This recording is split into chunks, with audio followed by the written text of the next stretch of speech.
Oke, kita lanjutkan ya. Sekarang, apa fungsi kalsium atau Ca? Jadi, fungsinya kalsium yang pertama adalah sebagai aktivator enzim-enzim seperti lipase, succinic dehidrogenase, ya, adenosin trifosfat, dan proteolitik enzim tertentu. Jadi, seperti kita ketahui, kalsium merupakan anorganik yang nantinya bisa menjadi bagian dari kofaktor yang menyusun enzim, struktur enzim secara sempurna gitu ya. Nah, ion kalsium ada hubungannya dengan kontraksi otot-otot ya. Tanpa adanya kalsium, maka kontraksi otot tidak akan ada. Demikian pula kontraksi jantung akan terhenti. Sudah tentu perbandingan ion kalsium dengan kation lainnya juga penting dalam kontraksi otot. Jadi nanti yang berperan bukan hanya kalsium saja ya, tapi kalsium adalah bagian penting dari kontraksi otot itu sendiri. Konsentrasi yang sangat kecil dalam cairan ekstraseluler adalah untuk respon urat daging pada rangsangan saraf dan untuk mekanisme penggumpalan darah.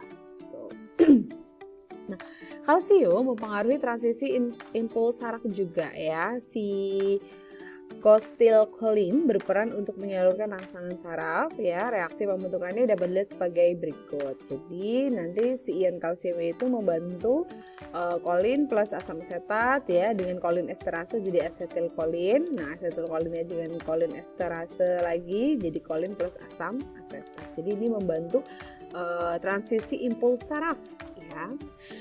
Lanjut, fungsi kalsium lainnya apa? Kalsium ini bisa menurunkan permeabilitas membran ya. Di lain pihak menambah secara nyata permeabilitas kapiler dengan adanya kalsium yang rendah.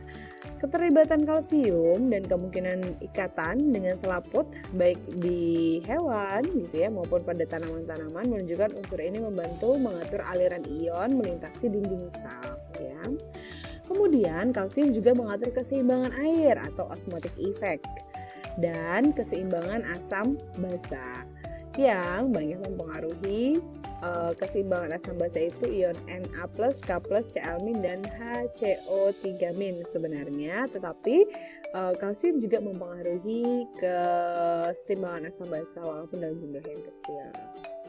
Nah, sekarang kita bahas bagaimana penyerapan atau absorpsi kalsium. Penyerapannya itu dipengaruhi beberapa faktor, diantaranya adalah yang pertama pH usus. Nah, garam kalsium, terutama garam yang bentuknya fosfat dan karbonat, itu dapat larut dalam larutan asam dan tidak dapat larut dalam larutan basa atau alkali. Nah, larutan asam itu berarti adanya di lambung ya, sedangkan yang alkali itu adanya di usus. Nah, maka faktor yang menaikkan keasaman usus akan menambah absorpsi Ca dan sebaliknya. Jadi karena usus itu cenderung alkali, maka kan si Ca ini tidak larut. Kalau tidak larut, maka absorpsinya akan kurang baik. Maka di sini dinyatakan bahwa kalau nanti keasaman di usus itu bertambah, jadinya tidak terlalu basah, maka absorpsi kalsium akan lebih baik. Nah, dalam keasaman lambung yang normal, garam Ca dari asam organik lemah akan diubah menjadi klorida yang larut, dan bila agak lama tinggal di dalam lambung, bahkan fosfat dapat dibentuk jadi larutan. Jadi kalau di lambung tuh malah bisa larut dan bagus ya penyerapannya juga nanti. Tapi nanti kalau di usus butuh adanya kondisi agak asam gitu ya, walaupun sebenarnya usus kan lebih alkali atau basa. Kemudian ada pitic acid yang terdapat dalam biji-bijian ya. Dalam bentuk garam pitin yang tidak larut, maka mengurangi absorpsi Ca dan Mg, di mana garam-garamnya tidak larut pada pH 3-4. Nah, Ca dengan fatty acid membentuk sabun Ca yang tidak larut. Jadi kalau ada fatty acid ini, Ca-nya akan membentuk ikatan ya, fatty acid, jadinya kurang larut, artinya kurang terabsorpsi oleh tubuh. Nah, vitamin D ini mempercepat absorpsi kalsium. Nah, makanya erat hubungannya nih. Kalau kita berjemur, bermandikan sinar matahari, kita dapat vitamin D. Kemudian ada pernyataan bahwa membuat tulang menjadi lebih kuat. Mengapa begitu? Ya karena ketika kita dapat vitamin D, maka absorpsi ya, atau penyerapan kalsium dari bagian ileum bagian distal itu akan menjadi lebih kuat ya. Di sini dinyatakan kalau ada vitamin D mempercepat absorpsinya ya. Nah, karena kenapa nih di sini dinyatakan di mana absorpsinya sangat kurang dan bukan dari ileum bagian atas di mana absorpsi CA normal memang baik. Jadi kalau ada vitamin D itu akan jadi lebih baik gitu absorpsinya ya. Kemudian protein tinggi dalam makanan. Jadi kalau kita konsumsi protein yang tinggi maka penyerapan CA itu akan lebih banyak sekitar 15%, tapi kalau proteinnya kita kurang makannya maka penyerapan kalsiumnya hanya 5% saja. Nah, ada juga gini loh, kadang kan yang sering dilakukan mahasiswa apa sih? Beli ayam, paket ayam gratis minum ya, ayam nasi gratis minum. Nah, minumnya kan yang sering dikasih minumannya teh ya. Nah, untuk kalian ketahui sebenarnya baik itu kalsium, zat besi dan lain sebagainya, itu akan sukar terserap oleh tubuh itu kalau kita minum teh. Karena teh itu adalah zat yang kemudian mengikat mineral-mineral itu untuk keluar melalui urin. Artinya kalau kita makan daging atau kita makan ayam, hobinya setelah makan itu kita minum teh, penyerapannya itu akan kecil. Yang lebih disarankan adalah misalnya minum minuman yang mengandung vitamin C. Jadi apa dong? Es jeruk Bu? Iya, es jeruk justru lebih baik daripada teh. Tapi es jeruk bikin gendut Bu, gitu, karena manis ya. Nanti es jeruk aja, nggak usah kasih gula gitu ya, biar nggak tambah manis. Jadi cuma aroma jeruk aja. Nah, bagaimana ekskresi kalsium atau pengeluaran kalsium? Jadi ekskresi kalsium ini melalui urin, ya, empedu dan getah pencernaan. Ya, jadi bisa dikeluarkan melalui urin. Nah, sekarang kita berpindah pada makromolekul berikutnya, yaitu fosfor. Jadi tadi dinyatakan bahwa fosfor itu bekerja sama dengan kalsium untuk menyusun tulang. Di sini dinyatakan persenyawaan fosfor organik berperan di hampir setiap aspek metabolisme dan pembentukan struktur dalam setiap sel ya. Garam fosfor organik merupakan komponen pembentuk jaringan tulang dan gigi ya. Nah, fosfor ini fungsinya adalah memainkan banyak peran yang sangat vital dalam proses faal tubuh. Fosfor dan kalsium merupakan pembentuk jaringan kerangka tulang dan gigi. Akan tetapi dalam jumlah yang tidak banyak, peranannya dalam kehidupan tidak kalah penting, yaitu sebagai bagian dari fosfolipid, fosfoprotein, fosfat yang berenergi tinggi, nukleotida dan lain-lain. Semua ini penting untuk metabolisme karbohidrat, protein, lemak, dan juga penting untuk kontraksi urat daging, penyerapan dalam arti aktif transport dan lain-lain ya. Juga ikut serta mengatur pH tubuh karena sebagian besar ion berbasa 1 yaitu H2PO4- maupun berbasa 2 H2PO4 2- itu merupakan sistem penyangga utama. Jadi maksud sistem penyangga utama itu apa? Dia adanya di dalam darah ya. Jadi pH tubuh kita ini terjaga sekitar 7,35 hingga 7,45 saja. Yang mana maksud penyangga itu adalah dia bisa menahan agar tidak terjadi perubahan pH ekstrim di dalam tubuh. Artinya kalau kita cuci muka, sabunnya nggak sengaja agak ada yang ketelan, kan kita nggak langsung kejang-kejang ya. Kenapa? Karena ada sistem penyangga utama ini ya, yang terdiri dari fosfor. Jadi dia misalnya masuk basah ya, kalau sabun maka ntar ada yang menetralkan ini H2PO4-nya. Tuh ya, oh ini sama aja ya, saya nulis ini harusnya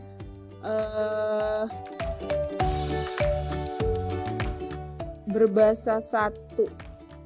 Oh, ini harusnya HPO4 2-. Yang sebelah sini H2PO4-. Oke, nanti ini harusnya saya revisi terlebih dahulu ya. Nanti revisinya saya gantinya langsung di PowerPoint-nya, oke? Nah, kemudian metabolismenya fosfor bagaimana? Fosfor dalam bentuk fosfat banyak terdapat dalam bahan biologi. Defisiensi fosfat tidak akan mungkin terjadi jika makanan cukup dengan kalori dan protein. Jadi kekurangan fosfat itu tidak akan terjadi kalau kita asupan proteinnya baik. Kebanyakan bentuk fosfat dalam makanan adalah ortofosfat atau fosfat organik yang kemudian menjadi ortofosfat dalam bentuk saluran pencernaan. Berbeda dengan kalsium, si fosfat ini diserap di bagian belakang usus halus ya. Kalau kalsium tadi lebih bagusnya kalau di suasana yang asam, fosfat berarti bagus di suasana yang alkali mau ya. Beberapa faktor yang mempengaruhi penyerapan Ca berlaku pula untuk P, misalnya pH cairan usus, vitamin D gitu. Kemudian ekspresinya fosfor bagaimana? Jadi fosfat anorganik itu bisa diekspresikan melalui urin dan feses ya. Jadi dari urin dan feses. Kemudian kita beralih ke mineral berikutnya yaitu magnesium. Magnesium ini adalah kation yang penting dalam jaringan lunak ya. Fungsinya dalam otot untuk metabolisme karbohidrat sebagai aktivator enzim dalam sistem glikolitik. Mg atau magnesium merupakan bagian dari klorofil. Jadi ini banyak sekali di tumbuh-tumbuhan. Makanya kalau kita mau dapetin magnesium, bagus kalau kita makan daun-daunan gitu ya.